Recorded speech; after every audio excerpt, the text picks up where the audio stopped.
कोई भी परिवर्तन ना या तो सकारात्मक होता है या नकारात्मक होता है। मैं अभी जो इस परिवर्तन की बात कर रहा हूँ वो है बीपीएससी में होने वाले परिवर्तन।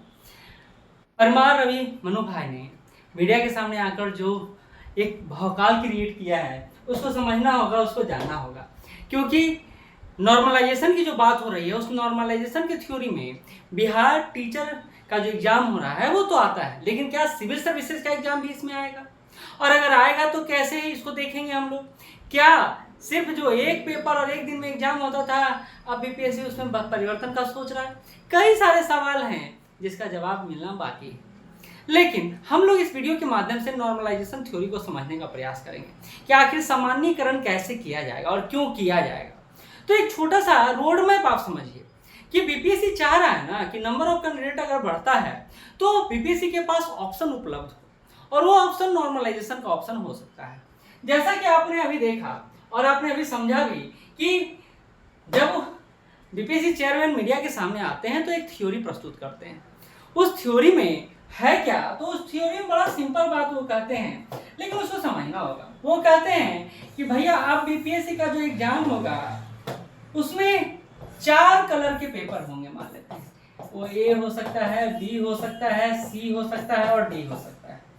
अब कहते हैं कि चारों एक तरह से सेट किया जाएगा। जैसे 1857 की क्रांति, तो 1857 क्रांति से यहाँ भी, यहाँ भी, यहाँ भी, यहाँ भी क्वेश्चन दिया जाएगा।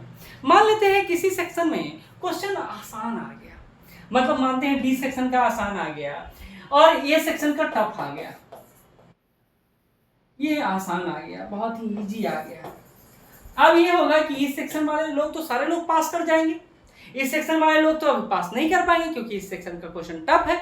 तो ऐसे में क्या किया गया कि इन चारों के एग्जाम को मिला करके एक नॉर्मलाइजेशन थ्योरी को अपनाया गया, जिसमें यह बोला गया कि भैया इसमें अगर आप 100 नंबर भी लाते हैं और यहाँ अगर आप 80 नंबर भी लाते हैं तो नॉर्मलाइजेशन की थ्योरी के अनुसार, सामान्य रूप से समझा रहा हूं मैं, नॉर्मलाइजेशन की थ्योरी के अनुसार आपका यहाँ ये 90 नंबर भी पहुंच सकता है, हालांकि इतना ज्यादा नहीं पहुंचा लेकिन मान के चल रहे हैं, और ये आपका 89 भी पहुंच सकता है, क्योंकि यहाँ इजी क्वेश्चन था और यहाँ टफ क्वेश्चन है। तो दोनों को एक तरह से समानुपात किया गया, ठीक है।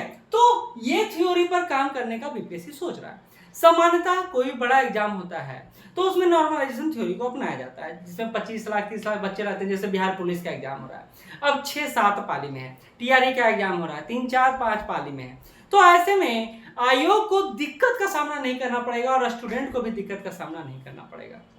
तो हमारे पास एक प्रश्न उठता है कि भाई सिविल सर्विसेज में इसकी आवश्यकता क्या है? 1 डे 1 क्वेश्चन और 1 एग्जाम का थ्योरी पर काम कर रहा है बीपीएससी अभी तक। फिर नॉर्मलाइजेशन की बात कहां से आ गई? तो अभी आपने कुछ दिन पहले सुना होगा कि 1000+ वैकेंसी तो इस बार आएगा ही आएगा। अगर ये वैकेंसी मान लेते हैं 1500 पहुंच गया, सिविल सर्विस में 1500 वैकेंसी बहुत बड़ी वैकेंसी मानी जाती है।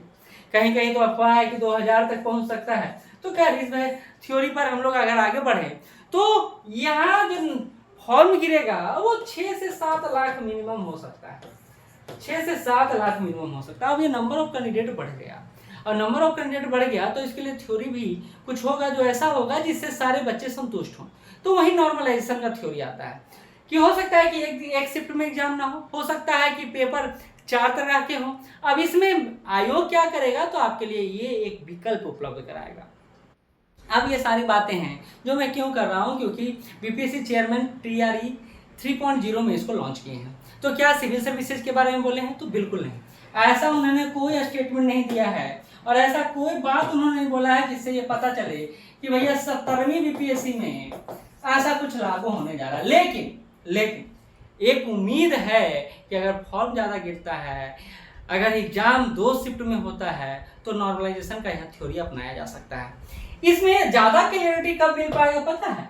क्लियर आप हो पाएंगे जब नोटिफिकेशन आएगा ना, जब नोटिफिकेशन आपके सामने आएगा, नोटिफिकेशन आपके सामने आएगा और नोटिफिकेशन में इस बात का अगर चर्चा रहा कि भैया हम नॉर्मलाइजेशन करने का बात सोच रहे हैं, तब आपको वहां से एक स्टेप आगे बढ़ना चाहिए। लेकिन आज का विद्यार्थी ना हैबिचुअल हो चुका है, कि भैया जो पैटर्न फॉलो कर रहे हैं कितना परेशान कीजिएगा। अतुल प्रसाद सर आके बहुत सारा पैटर्न चेंज करके चलेगा, या अब आप चेंज कीजिएगा।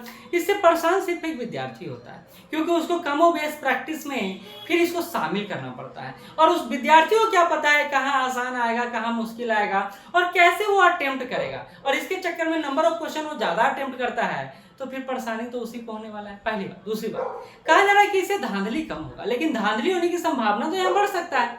नॉर्मलाइजेशन थ्योरी के आधार पर कई सारे छात्र को पता ही नहीं चलेगा कि उनका नंबर आया है गया है, क्या हुआ है नहीं हुआ है। हो सकता है एग्जाम हॉल के अंदर ऐसा कुछ हो सकता है। कई सारे लोग बोल सकते हैं सर आप ऐसा आरोप प्रत्यारोप क्यों लगा रहे हैं। जब यूपीएससी में ऐसा हो सकता है तो भारत के किसी भी एग्जाम में हो सकता है, क्योंकि यूपीएससी का सिविल सर्विसेज का एग्जाम भारत का सबसे टफेस्ट एग्जाम है और सबसे सिक्योर एग्जाम है, जिसको भी भेद दिया गया, इस किला को भी तोड़ दिया गया। तो पीसीएस किस खेत की मूली है। लेकिन ये सिर्फ एक थ्योरी है, प्रैक्टिकल होना बाकी है। अभी तक हमने देखा है बिहार में पिछला जितना भी 68 हो 69 हो, करप्शन फ्री कराने का प्रयास तो जरूर किया गया है, लेकिन कहीं ना कहीं कुछ ना कुछ समस्याएं जरूर रही। इस बार 17वीं में परमार मनु रवि भाई जो हैं वो क्या कर पाते हैं, खैर मैंने नाम उल्टा बोल दिया है, तो वो क्या कर पाते हैं ये देखना होगा। लेकिन नॉर्मलाइजेशन थ्योरी कुछ छात्रों के हित में हो सकता है तो कुछ छात्रों के विरोध में नजर आ सकता है। आप इसको लेकर क्या स्टैंड रखते हैं, कमेंट बॉक्स खुला है, करिए। और हमारा फर्स्ट चैनल जो आपको पता है सक्सेस विद दीपक नाम से था, वो हाईजैक हुआ, अभी तक वापस नहीं आया है। हो सकता है टेक्निकली हम लोग इतना इम्प्रूव नहीं है कि काम नहीं कर पाए हैं, इसलिए शायद नहीं आया है, लेकिन अभी इसी चैनल पर हम लोग कंटिन्यू करेंगे। तो आप लोग जुड़े रहिए, सब्सक्राइब कीजिए और लाइक कीजिए। धन्यवाद।